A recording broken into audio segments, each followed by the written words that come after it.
दोस्तों जय Hind. Study with गौरव में आपका स्वागत है। आज के सेशन में मैं रेस्पिरेटरी सिस्टम का लास्ट पार्ट कराने जा रहा हूँ। ठीक है, this is the last part और इसमें बेसिकली हम रेस्पिरेटरी वॉल्यूम्स के बारे में पढ़ेंगे, ट्रांसपोर्ट ऑफ गैसेस के बारे में पढ़ेंगे। तो ये सारी चीज़ें इस सेशन में मैं कवर अप कराने वाला हूँ। तो रेस्पिरेटरी वॉल्यूम का मतलब क्या है कि जब हम सांस लेते हैं तो हमारे फेफड़ों में कितनी हवा भर सकती है। ठीक है, मैक्सिमम अमाउंट ऑफ एयर। ठीक है, मतलब टोटल लंग कैपेसिटी हमारी कितनी है। तो हमारी टोटल लंग कैपेसिटी है बेटा 6000 ml। मतलब हमारे फेफड़ों में टोटल 6000 ml हवा भर सकती है। तो इस चीज़ को समझने के लिए आप पहले थोड़ा सा एक ग्राफ देखें, है ना, देन फिर मैं चीज़ों को थोड़ा डिटेल में समझाऊंगा। जैसे ये ग्राफ है बेटा, ठीक है, तो हमारा जो फेफड़ा है इसमें जो कैपेसिटी और वॉल्यूम, इसको दो पार्ट में डिवाइड करके पढ़ेंगे। जैसे इधर मैंने लिखा है लंग कैपेसिटी और इधर लिखा है लंग वॉल्यूम, है ना। लंग कैपेसिटी और ये एक हेल्दी एडल्ट के लिए ग्राफ है बेसिकली। ठीक है, तो लंग वॉल्यूम की बात करें तो कौन कौन से लंग, तो टोटल जो लंग कैपेसिटी होती है वो कितनी होती है, 6000 ml होती है। 6000 ml होती है ना। तो लंग वॉल्यूम कौन कौन सा, एक तो होता है रेजिडुअल वॉल्यूम। ठीक है, रेजिडुअल वॉल्यूम। रेजिडुअल मतलब जितनी हवा हमारे फेफड़ों में हमेशा ही रहेगी, चाहे कितनी तेज कपालभाति कर लो, कितनी तेज आप हवा बाहर निकाल लो, है ना, फोर्स से भी अगर आप बाहर हवा निकालते हो तो भी जितनी हवा हमारे फेफड़ों में हमेशा रहती है उसे हम कहते हैं रेजिडुअल वॉल्यूम। ठीक है, रेजिडुअल वॉल्यूम। और ये कितनी होती है, 1200 ml होती है। ठीक है, इसके बाद एक होती है expiratory reserve volume. Expiratory reserve volume, then tidal volume and then inspiratory reserve volume. ठीक है, तो इस तरीके से आप सीक्वेंस में याद कर लें, RETI, है ना, RETI। ठीक है, तो RTI सबको पता होगा, RTI है ना, बस बीच में ई और आ जाएगा, RETI। आर बोले तो रेजिडुअल वॉल्यूम, ई बोले तो एक्सपायरेटरी रिजर्व वॉल्यूम, है ना, एक्सपायरेटरी वॉल्यूम भी बोल सकते हो। टी बोलो तो टाइडल वॉल्यूम और इंस्पायरेटरी रिजर्व वॉल्यूम। ठीक है, एक्सपायरेटरी रिजर्व वॉल्यूम और इंस्पायरेटरी रिजर्व वॉल्यूम में एक और वॉल्यूम होता है बीच में, टाइडल वॉल्यूम, जिसकी वैल्यू 500 ml होती है, सबसे कम वैल्यू इसी की है। ठीक है, ये तो हुआ वॉल्यूम। 4 प्रकार के वॉल्यूम है RETI। अगर हम कैपेसिटी की बात करें तो कैपेसिटी भी बेटा 4 ही प्रकार की होती है। ठीक है, कैपेसिटी एक होती है लंग कैपेसिटी। लंग कैपेसिटी में सबसे पहली कम कैपेसिटी है वो है फंक्शनल लंग कैपेसिटी, है ना, या फंक्शनल रेजिडुअल कैपेसिटी। तो फंक्शनल रेजिडुअल कैपेसिटी यहां पे देखोगे आप, तो functional residual capacity is the summation of R and E, है ना, आर एंड ई, है ना। रेजिडुअल वॉल्यूम और एक्सपायरेटरी रिजर्व वॉल्यूम का जो समेशन है उसे हम बोलते हैं फंक्शनल रेजिडुअल कैपेसिटी। तो लंग कैपेसिटी को हम वॉल्यूम से जोड़कर निकालते हैं। ठीक है, फिर फंक्शनल के ऊपर जो है उसे हम क्या कहेंगे, इंस्पायरेटरी कैपेसिटी। क्या कहेंगे, इंस्पायरेटरी कैपेसिटी। ठीक है, तो ये किसका समेशन है, टाइडल वॉल्यूम का और इंस्पायरेटरी रिजर्व वॉल्यूम का है। ठीक है, इसके बाद तीसरी कैपेसिटी आता है वाइटल कैपेसिटी। वाइटल कैपेसिटी में नीचे वाला छोड़ देना है, मतलब रेजिडुअल वॉल्यूम छोड़ देना है, बाकी तीन जोड़ लो आप। ठीक है, inspiratory reserve volume, tidal volume, expiratory reserve volume, इनको जोड़ लो तो आपका वाइटल कैपेसिटी। और टोटल लंग कैपेसिटी तो सबको जोड़ दो, तो आपका टोटल लंग कैपेसिटी आ जाएगा। सारे वॉल्यूम जोड़ दो तो it is the part of total lung capacity, है ना। या टोटल लंग कैपेसिटी को हम ऐसे ही बोल सकते हैं, फंक्शन रेजिडुअल कैपेसिटी और इंस्पायरेटरी कैपेसिटी। ठीक है, इसको भी हम टोटल लंग कैपेसिटी बोल सकते हैं। तो यहाँ पर देखें लंग कैपेसिटी तो कौन कौन से हैं, तो लंग कैपेसिटी जैसे F function residual capacity, inspiratory capacity है I, है ना, फिर वाइटल कैपेसिटी है और फिर TLC है T, FIVT। ठीक है, तो फाइट याद रखो, फाइट, तो फाइट जी हटा के वी आ जाएगा, वाइटल आ जाएगा। और उसमें RTI याद रखना है तो RTI, लेकिन बीच में ई आएगा, एक्सपायरेटरी रिजर्व वॉल्यूम भी आएगा। ठीक है, तो इस तरीके से जो वॉल्यूम और कैपेसिटी है फेफड़ों की उसको ऐसे बांटा गया है। अब हम इनका प्रॉपर बात करते हैं कि ये होती क्या है बेसिकली, है ना, इनका मतलब क्या है। ठीक है, तो आपने ग्राफ्स देख लिया, इसका स्क्रीनशॉट ले सकते हो, बहुत ही इंपॉर्टेंट चीज है। तो देखते हैं बेटा ये होती क्या है बेसिकली, है ना। देखते हैं बेटा, नाउ हमारे पास है रेस्पिरेटरी वॉल्यूम। तो रेस्पिरेटरी वॉल्यूम को हम पल्मोनरी वॉल्यूम भी कहते हैं। तो सबसे पहले हम यहाँ पे पढ़ने जा रहे हैं टाइडल वॉल्यूम। टाइडल वॉल्यूम के बारे में हम यहाँ पे देखने वाले हैं, ठीक है। तो मैंने क्या बताया था, RETI, है ना। तो सबसे पहले टाइडल वॉल्यूम देखते हैं, ठीक है। टाइडल वॉल्यूम देखते हैं। तो टाइडल वॉल्यूम की वैल्यू सबसे कम होती है, तो उस हिसाब से अरेंज किया गया, तो 500 ml होती है टाइडल वॉल्यूम की। तो in the volume of air inspired और expired during a normal breathing, है ना। तो जितना वॉल्यूम हम एयर का अंदर लेते हैं, बाहर निकालते हैं एक नॉर्मल ब्रीथिंग में, जैसे मैं आपसे बोल रहा हूँ, बात कर रहा हूँ, तो नॉर्मल ब्रीथिंग चल रही है। नॉर्मल ब्रीथिंग में जितनी हवा अंदर जाती है, बाहर आती है, उसे हम क्या कहते हैं, टाइडल वॉल्यूम कहते हैं। तो बेसिकली जब हम बात करते हैं नॉर्मली ऐसे शांत ऐसे बैठे भी हैं कुर्सी पे, तो 500 ml अंदर जाती है हवा और 500 ml बाहर आ जाती है, मतलब आधा आधा लीटर का कॉन्सेप्ट है सिंपली, ठीक है। तो टाइडल वॉल्यूम 500 ml होती है। तो it is the volume of air inspired और expired during a normal respiration, approx 500 ml होती है, ठीक है। और जनरली हम 1 मिनट में 12 बार सांस लेते हैं। एक एडल्ट ह्यूमन बीइंग जो है 12 बार सांस लेते हैं। तो 12 × 500 कर दोगे तो टोटल कितनी हो जाएगी, 6000 ml जो है, 6000 ml हवा हम 1 मिनट में अंदर बाहर कर लेते हैं भैया, ठीक है। तो यहाँ 6000 से 8000 लिखा है पर मिनट में, ठीक है। सो दूसरा वॉल्यूम है inspiratory reserve volume, tidal volume RETI, है ना। उसी सीक्वेंस में याद रखना भाई। तो पहले T पढ़ लिया, एक बार में अंदर बाहर जो जा रही है हवा नॉर्मली वो T होता है। I मतलब होता है इंस्पायरेटरी रिजर्व वॉल्यूम। अब रिजर्व का मतलब क्या है, जो रिजर्व हो, ठीक है। तो the maximum volume of air a person can inspire by a forcible inspiration, ठीक है। तो फोर्सिबल इंस्पायरेशन, मान लो मैं सांस ले रहा हूँ, मैं सुबह सुबह उठ कर योगा कर रहा हूँ और मैंने सांस अंदर खींची, तो ये मैंने फोर्सिबल इंस्पायरेशन किया, फोर्सिबल हवा अंदर ली है। तो मैक्सिमम जितनी मैं फोर्सिबल इंस्पायरेशन कर सकता हूँ उसे हम इंस्पायरेटरी रिजर्व वॉल्यूम कहते हैं, ठीक है। So over and above the tidal volume, तो इसका एवरेज क्या होता है, 2500 ml से 3000 ml तक इसका एवरेज होता है, ठीक है। तो ये दोनों चीज़ें हो गई, T और I हमने बेसिकली देख लिया है।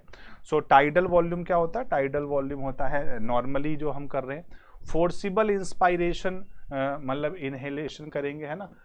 फोर्सिबल जब हम इंस्पायरेशन करेंगे तो it is the inspiratory reserve volume, उसे हम इंस्पायरेटरी रिजर्व वॉल्यूम कहेंगे। और जब हम एक्सपायर करेंगे, जब हम बाहर निकालते हैं हवा, तो ये पूरी ऐसा नहीं कि जैसे 3500 ml गई यहाँ पर अंदर, तो ऐसा नहीं कि पूरी बाहर आ जाएगी, ठीक है। तो जब हम फोर्सिबल इंस्पायरेशन कर लिया, जैसे सुबह सुबह सांस अंदर बाहर हम कर रहे हैं, तो अंदर लिया तो फोर्सिबल इंस्पायरेशन, उसे इंस्पायरेटरी रिजर्व वॉल्यूम कह देंगे। और जब फोर्सिबल एक्सपायरेशन करेंगे हम, तो एक्सपायरेटरी रिजर्व वॉल्यूम कहते हैं। तो सारी हवा बाहर नहीं आती है, इसीलिए कहते हैं कि सुबह उठ के कपालभाति या इस टाइप के एक्सरसाइज करनी चाहिए, जिससे जो है फ्रेश हवा ज़्यादा फेफड़ों में जाए। क्योंकि जब हम हवा बाहर निकालते हैं, फोर्सिबल बाहर निकालते हैं, तो सारी हवा बाहर नहीं आ पाती है, उसकी आधी ही आती है, आधी से भी कम आती है बेसिकली हम देखें तो, ठीक है। तो ये चीज़ देखना बहुत ही ज़्यादा जरूरी है, ठीक है। तो एक्सपायरेटरी रिजर्व वॉल्यूम क्या होता है, it is the additional volume of air a person can expire by forcible expiration, है ना। 1100 ml के आसपास होता है ये, ठीक है, 1100 ml होता है। और लास्ट है रेजिडुअल वॉल्यूम। रेजिडुअल वॉल्यूम क्या होता है, हम कितनी भी हवा बाहर निकाल लें, है ना, जान लगा के कपालभाति के थ्रू हवा जितनी भी बाहर निकालना है निकाल लो भाई, जितनी कुछ अमाउंट ऑफ एयर कभी भी बाहर नहीं निकलती, हमेशा फेफड़ों में रहेगी। सारी बाहर निकले तो ऑक्सीजन कैसे मिलेगा भाई। और ये होती है, इसकी भी वैल्यू 1100 से 1200 ml तक होती है। तो ये 4 प्रकार के वॉल्यूम हमने यहाँ पे पढ़े, और ग्राफ में भी मैंने आपको बता ही दिया है सारी चीज़ें। अब मैं कैपेसिटी पढ़ाने लग रहा हूँ, तो कैपेसिटी भी भाई 4 ही प्रकार की होती हैं, है ना। एक बार फिगर दोबारा देख लो, आप फिगर दोबारा देख लो, ठीक है, दिस इज द फिगर, ठीक है। तो सबसे पहले हमने टाइडल वॉल्यूम पढ़ा, नॉर्मली जितनी हवा अंदर बाहर करनी है, नॉर्मल ब्रीथिंग और टाइडल वॉल्यूम 500 ml होती है। फिर हमने अगर फोर्सिबल इंस्पायरेशन कर रहे हैं, तो जितनी हवा अंदर जा सकती है, forcible inspiration maximum amount of air, उसे हम इंस्पायरेटरी रिजर्व वॉल्यूम कहते हैं। मैक्सिमम कितनी जाती है, 3500 ml है। फोर्सिबल एक्सपायरेशन जब हम करेंगे तो मैक्सिमम कितनी आती है, 1100 ml बाहर आती है, ठीक है। और जितनी हवा बच जाती है हमारे फेफड़ों में लास्ट तक, वो 1200 ml रेजिडुअल वॉल्यूम होती है। अब मैं बताने जा रहा हूँ आपको lung capacity. Lung capacity basically देखोगे तो 4 होती हैं। Function residual capacity, function residual capacity जो है इसमें बस याद ये रखना है कि किस वॉल्यूम का ये समेशन है। डायरेक्ट क्वेश्चन आ जाता है कि फंक्शन रेजिडुअल कैपेसिटी किसके बराबर होती है। तो एफ वाला नीचे है, तो फंक्शन रेजिडुअल जो कैपेसिटी है वो R + E के है, रेजिडुअल रिजर्व वॉल्यूम और एक्सपायरेटरी रिजर्व वॉल्यूम, है ना। तो रेजिडुअल वॉल्यूम और एक्सपायरेटरी रिजर्व वॉल्यूम के बराबर होती है। इंस्पायरेटरी कैपेसिटी जो है वो टाइडल वॉल्यूम और प्लस में इंस्पायरेटरी रिजर्व वॉल्यूम के समेशन के बराबर होगी, है ना। और वाइटल कैपेसिटी जो होगी सबके ये तीनों के बराबर होगी, tidal volume, expiratory reserve volume और इंस्पायरेटरी रिजर्व वॉल्यूम के। रेजिडुअल वॉल्यूम के बराबर नहीं होगी। और टोटल वॉल्यूम चारों को जोड़ दो, टोटल वॉल्यूम आ जाएगा, ठीक है। सो ये आपका पार्ट है। तो ये सारी चीज़ें हैं, तो ज़्यादा आपको दिमाग लगाने की जरूरत नहीं है। इंस्पायरेटरी कैपेसिटी जो है वो क्या होती है।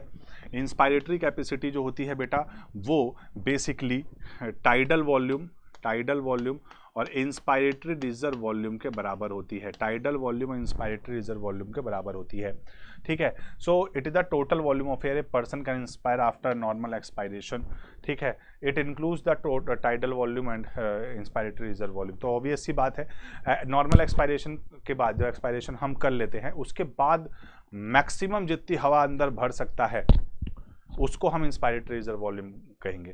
तो टाइडल वॉल्यूम तो भरेगा ही, नॉर्मल वाली तो इंस्पायरेशन करेगा और प्लस में फोर्सिबल वाली भी कर सकता है। तो इसलिए it is equal to the TV plus IRV, ठीक है। नेक्स्ट वन है एक्सपायरेटरी कैपेसिटी क्या होती है। एक्सपायरेटरी कैपेसिटी जो होती है वो टीवी प्लस ERV के बराबर होती है, एक्सपायरेटरी कैपेसिटी होती है, ठीक है। Now functional residual volume FRC, ठीक है। फंक्शनल रेजिडुअल वॉल्यूम, तो जो फंक्शनल रेजिडुअल वॉल्यूम है ना, ये ERV + RV, ठीक है, इसके बराबर होती है फंक्शनल रेजिडुअल वॉल्यूम कैपेसिटी जो है, ठीक है बेटा। वाइटल कैपेसिटी, इन तीनों को जोड़ दो, वाइटल कैपेसिटी आ जाती है, ओके। और TLC जो है टोटल लंग कैपेसिटी होती है। तो ये सारी चीज़ें मैंने आपको बता दी, यहाँ से एक बार दोबारा देख सकते हो चीज़ों को, ठीक है बेटा। सो नाउ इसके बाद हम पढ़ रहे हैं एक्सचेंज ऑफ गैसेस का एक्सचेंज बेसिकली एल्वुलाई से होता है। हमारे दोनों फेफड़ों में बहुत सारे बैलून लाइक स्ट्रक्चर होते हैं जिनको हम एल्वुलाई कहते हैं। बहुत सारे होते हैं, मिलियंस की संख्या में होते हैं। तो बैलून लाइक स्ट्रक्चर से ही एक्सचेंज ऑफ गैसेस देखने को मिलता है। डिफ्यूजन के थ्रू होता है, ये भी बात याद रखना। डिफ्यूजन मेथड से होता है, जैसे एयर का हायर कंसंट्रेशन से लोअर कंसंट्रेशन की तरफ मूव करना ही जो होता है बेसिकली, उसी को हम डिफ्यूजन कहते हैं, ठीक है। तो exchange of gases between the alveoli and blood in lungs, between the blood and the tissue, in the result differentiated the partial pressure of respiratory gases, ठीक है, oxygen, carbon dioxide and nitrogen etcetera, ठीक है। तो diffusion कब होगा, जब pressure difference होगा तभी, क्योंकि देखो हवा या कोई भी चीज़ है वो गति कब करेगी, जब प्रेशर डिफरेंस होगा, है ना। प्रेशर डिफरेंस नहीं होगा तो वो गति नहीं कर पाएगी। तो बेसिकली इन सब चीज़ों की वजह से जो डिफ्यूजन होता है और सारी चीज़ें चलती हैं। मैं आपको एक फिगर दिखाना चाह रहा हूँ, वहाँ से चीज़ें बताएंगे। देखो ये देखो, इससे आपको ज़्यादा समझ में आएगा, ठीक है। तो जैसे बेटा हवा आई, किसमें, एल्वुलाई में हवा आई, पूरी हवा आएगी जिसमें नाइट्रोजन भी रहेगा, ऑक्सीजन भी रहेगा, कार्बन डाइऑक्साइड भी रहेगी, ठीक है। अब हवा आएगी, अब एल्वुलाई के चारों तरफ जो होंगे वो ब्लड कैपिलरीज होती हैं, है ना। एल्वुलाई के चारों तरफ क्या होती हैं, ब्लड कैपिलरीज होती हैं, जैसे ब्लड कैपिलरीज। और इन ब्लड कैपिलरीज में RBC होती हैं, रेड ब्लड सेल होते हैं, ठीक है, रेड ब्लड सेल। एल्वुलाई के ऊपर एक वॉल होती है जिसे एल्वियोलर वॉल बोलते हैं, और 1 सेल थिक थोड़ी मोटी वॉल होती है इनके अंदर। अब जैसे यहाँ हवा आई तो देखो यहाँ का जो है, यहाँ का जो अब ये वाला जो RBC है, ये वाला जो RBC है, मतलब ये वाला जो ब्लड है, ये डीऑक्सीजनेटेड है ना, डीऑक्सीजनेटेड है। जब एल्वुलाई के पास से होकर गुजरेगा, मतलब इसमें CO2 है, CO2 प्रेजेंट है, सिंपल बात में मैं बात करूं। और यहाँ से जब ब्लड वापस निकलेगा, मतलब बॉडी की तरफ जा रहा है, तो ये O2 वाला ब्लड है, O2 वाला ब्लड है।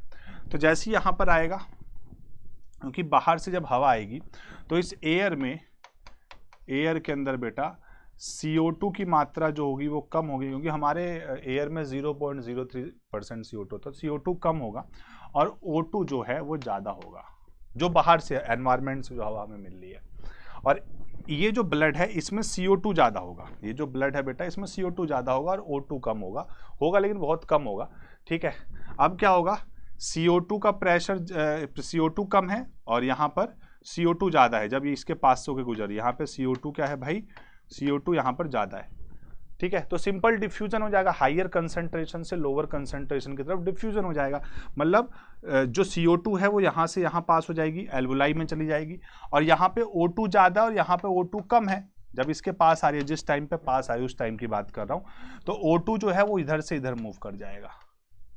तो O2 जो है वो बेटा एल्वुलाई से कैपिलरी में आ जाएगा, ब्लड कैपिलरी में, और CO2 जो है वो ब्लड कैपिलरी से कहाँ चला जाएगा, एल्वुलाई में चला जाएगा, और इस तरह से एक्सचेंज हो जाएगा। And this exchange is done by the diffusion process, simply diffusion process से ये एक्सचेंज होता है, और ऐसे एक्सचेंज होके हमारे बॉडी में O2 चली जाती है और CO2 बॉडी से बाहर निकल जाती है, ठीक है। तो the diffusion membrane is made up of 3 major layer, the thin squamous epithelium of alveoli, endothelium alveolar capillaries and the basement substance, है ना, बेसमेंट सबस्टांस होता है। तो 3 लेयर होती है, एल्वुलाई की एक लेयर है, तो जो एल्वुलाई की जो थिक लेयर है, ये वाली जो लेयर है वो एपिथेलियम टिश्यू से बनी होती है, ठीक है। एक ब्लड कैपिलरीज की जो लेयर है वो एंडोथेलियम एल्वुलर कैपिलरीज हैं, तो है ना ये वाली, और एक बेसमेंट सबस्टांस है, जो इनके बीच में गैप है, ये बेसमेंट सबस्टांस है। तो जो डिफ्यूजन होता है वो 3 मेम्ब्रेन से होकर निकलता है। तो ये बात आपको समझ में आ गई होगी, ठीक है।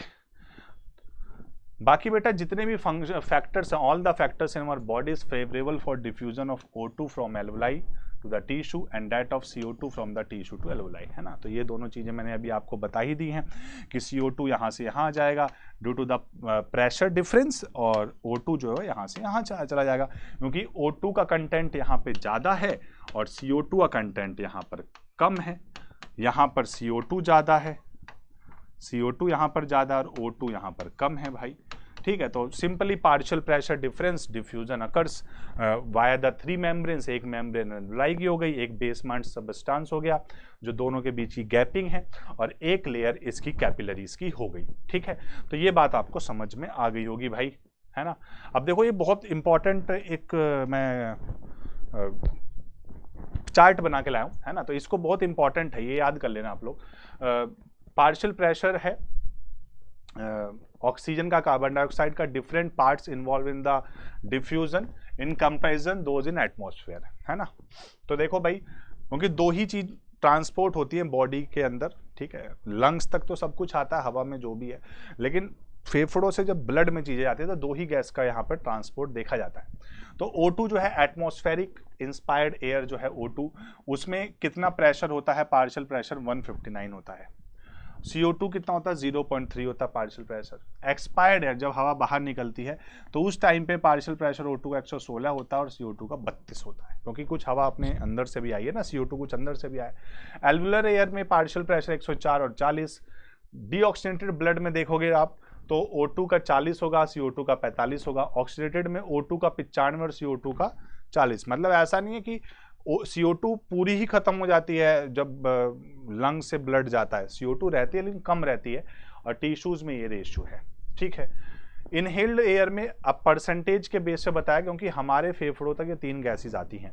जब हम इनहेलेशन करते हैं तो एनवायरनमेंट में कितने % ऑक्सीजन है, 21% है ना, तो वही 21% ही लिखा है, आप 21% याद कर लेना, ये एक्यूरेट है 20.84। CO2 कितना होता है एनवायरनमेंट में, 0.03% होता है, और कार्बन डाइऑक्साइड 79% होता है, अप्रॉक्स 78% एट ऑल, ठीक है। तो जब एल्वुलर एयर हवा एल्वुलाई में पहुंचती है, ऑक्सीजन का परसेंटेज 13.1%, 5.3, इस टाइप से सारी चीज़ें हैं। तो यहाँ पे देख सकते हो, ठीक है, ये सारी चीज़ें यहाँ पे आप देख सकते हो, समझ सकते हो बेटा, ठीक। So this is the flow chart. इसको आप बेसिकली थोड़ा बहुत याद कर लेना कि कौन सी कितने % की हवा अंदर आती है, बाहर जाती है, सारी बातें, ठीक है बेटा।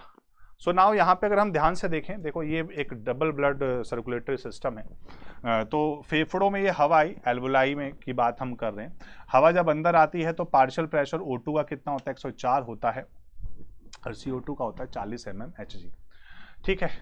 फिर हवा जो है ये CO2 इधर आ जाएगा, O2 इधर आ जाएगा, ये पूरा ट्रांसपोर्ट हुआ। तो हमारे लेफ्ट पार्ट में, है ना, लेफ्ट पार्ट में O2 वाली एयर रहती है, हृदय के लेफ्ट पार्ट में O2 और हृदय के राइट पार्ट में CO2 वाली एयर रहती है। ठीक है, जब ये बॉडी टिश्यू में ऑक्सीजनेटेड ब्लड है, ये जब बॉडी टिश्यू में पहुंचता है, ठीक है, तो यहाँ पर O2 कितना हो गया 95 और CO2 हो गया 40। अभी पीछे भी ग्राफ में दिखाया था मैंने, ठीक है, पीछे भी यहाँ पे ग्राफ में दिखाया था बेटा, यहाँ पे देखो 95 और 40, ठीक है, जब ये बॉडी टिश्यू में पहुंचेगा 95 और 40, ठीक है, और जब वहां से बेटा बाहर निकलेगा ये, ठीक है, तो 40 और 45 है ना, यहाँ पे O2 कम हो जाएगा और CO2 ज़्यादा हो जाएगा। जब यहाँ पर इसका ग्लूकोज जब टूटेगा बॉडी टिश्यू के अंदर तो फिर से CO2 की मात्रा ज़्यादा हो जाएगी, फिर यहाँ पे आया, पंप करा, फिर यहाँ से ऊपर चला गया, इस टाइप से चीज़ें कैरी फॉरवर्ड होती हैं। डबल ब्लड सर्कुलेशन है, जिसने सर्कुलेटरी सिस्टम में टॉपिक पढ़ा होगा उसे अच्छी तरह समझ में आया होगा कि इसमें मैंने क्या चीज़ पढ़ाई है। ठीक है, this is double blood circulation, circulatory system का पार्ट है। ठीक है बेटा, सो ट्रांसपोर्ट ऑफ गैसेस किस तरीके से होती है O2 और CO2 का, तो वो जरा देखते हैं, वो जरा देखते हैं बेटा। यहाँ पर अगर बात करें हम दोनों गैसेस का, तो ब्लड एक मीडियम है जो O2 और CO2 को ट्रांसपोर्ट करती है। पहले ऑक्सीजन का ट्रांसपोर्ट देखते हैं। तो ऑक्सीजन में जो ऑक्सीजन हमारी बॉडी में दो तरीके से ट्रांसपोर्ट होता है। एक तो हीमोग्लोबिन, मतलब होता तो ब्लड के रास्ते ही, लेकिन ब्लड में भी किस फॉर्म में होता है, तो ज़्यादातर ऑक्सीजन जो है वो ऑक्सी हीमोग्लोबिन के रूप में होता है और कुछ परसेंट जो है वो प्लाज्मा में के थ्रू होता है। तो ऑक्सीजन जो है दो तरीके से ट्रांसपोर्ट होता है, एक तो हीमोग्लोबिन के रूप में, हीमोग्लोबिन से बॉन्ड बना के 97% in the form of oxy haemoglobin, most important question है, और 3% जो है वो प्लाज्मा में डिसॉल्व होकर ट्रांसपोर्ट हो जाता है। ठीक है, हीमोग्लोबिन जो है वो रेड कलर का होता है।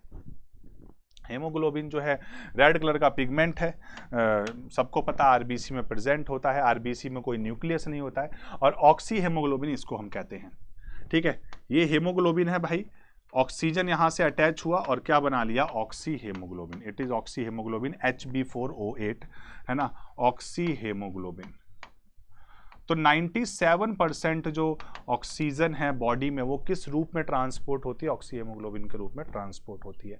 CO2 की बात करें तो CO2 देखेंगे हम, तो यहाँ पर तीन तरीके से ट्रांसपोर्ट होती है CO2 तीन तरीके से ट्रांसपोर्ट होती है।